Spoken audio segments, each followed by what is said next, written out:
굿모닝 마켓입니다.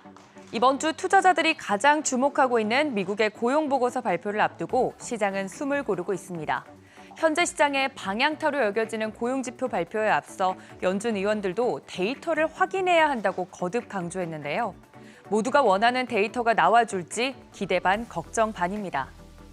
이날 뉴욕 증시는 3대 지수 모두 약보합권에서 마감이 됐습니다. 장 후반으로 갈수록 그 하락폭을 줄이면서 마감이 됐는데 다우지수 0.03% 하락했고 S&P 500 지수도 0.13%, 기술주 중심의 나스닥 지수도 0.12% 하락하면서 3대 지수 모두 하락 마감했습니다. 시총 상위주들도 볼까요? 애플 같은 경우 0.72%, 마이크로소프트는 1.13% 상승으로 마감이 됐고 엔비디아는 1.47% 상승 마감했습니다. 6위부터 10위도 살펴보시면 테슬라가 0.43% 하락, 메타도 0.26% 하락하는 등 전반적으로 하락 마감한 종목들 살펴보시면 이 반독점 소송 이슈가 나오고 있는 빅테크 기업들 중심으로 약세 흐름을 보였다는 것 확인이 가능합니다.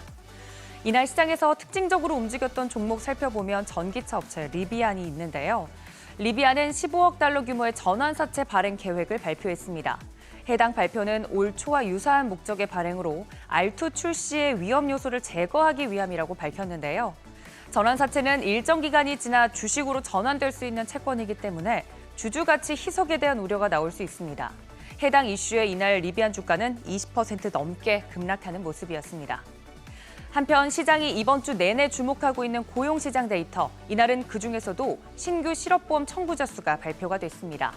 미 노동부에 따르면 지난달 30일에 끝난 한 주간 신규 실업보험 청구자 수는 전주보다 2,000명 증가한 20만 7천 명으로 집계됐습니다. 월스트리트 저널이 집계한 전문가 예상치 21만 명보다 적은 수준인데요. 이 수치를 보면 노동시장이 예상보다 여전히 강세라는 뜻인데 시장은 노동시장의 과열이 미국 금리 인상의 압박으로 작용할지 여전히 주목하고 있습니다. 연방준비제도가 긴축을 중단하려면 고용시장이 둔화하는 것을 봐야 하지만 그동안의 고용 둔화 속도는 시장의 예상보다 더뎠었죠. 미국의 비농업 고용은 지난 8월에 18만 7천 명을 기록해 앞서 12개월간 기록한 월 평균 수치인 27만 1천 명을 크게 밑돈 바 있습니다. 월스트리트 저널에 따르면 이코노미스트들은 9월 고용은 17만 명 증가할 것으로 예상을 하고 있고 실업률은 3.7%로 전달의 3.8%보다 낮아질 것으로 예상하고 있습니다. 드디어 내일 이번 주 가장 큰 주목을 받고 있는 9월 비농업 취업자 수와 9월 실업률 발표가 있는 만큼 예상치 참고하셔서 발표치에 대응하시면 좋겠습니다. 이날 시장이 낙폭을 그나마 줄일 수 있었던 이유 중 또 하나가 바로 유가의 하락이었는데요. 공급보다는 수요에 초점이 맞춰졌습니다. 휘발유 재고가 증가하면서 수요 감소에 대한 우려가 여전히 이어졌기 때문인데요. WTI 가격 보시면 2.27% 하락하면서 배럴당 82달러 선에 거래를 마쳤고요. 브렌트유도 1.76% 하락하면서 배럴당 84달러 선에 마무리가 됐습니다. 유가는 이틀 연속 내리고 있는 상황인데 이날 종가는 지난 8월 30일 이후 최저 수준입니다.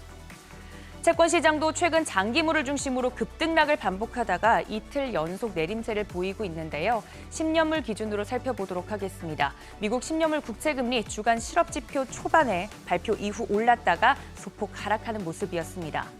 장기 국채금리의 가파른 상승세가 일단은 멈춰서면서 투자자들은 한숨을 돌렸지만 전문가들은 주가가 반등하려면 국채금리가 안정되어야 한다고 일관되게 주장하고 있습니다. 미 10년물 국채 수익률 먼저 보시면 0.014 bp 내리면서 4.7%대에 마감이 됐고 이 2년물과 10년물 이외의 30년물만 유일하게 상승으로 마감이 됐다는 점 짚어드립니다. 이날 달러도 약세를 보였습니다. 주요 6개 통화 대비 달러 가치를 나타내는 달러 인덱스는 소폭 내림세 보이면서 106.35선을 가리키고 있습니다. 내일 발표되는 고용보고서 내용에 따라 시장의 방향이 어떻게 바뀔지 확인해 보시면서 다음 주 대응해 보시기 바랍니다. 굿모닝 마켓이었습니다.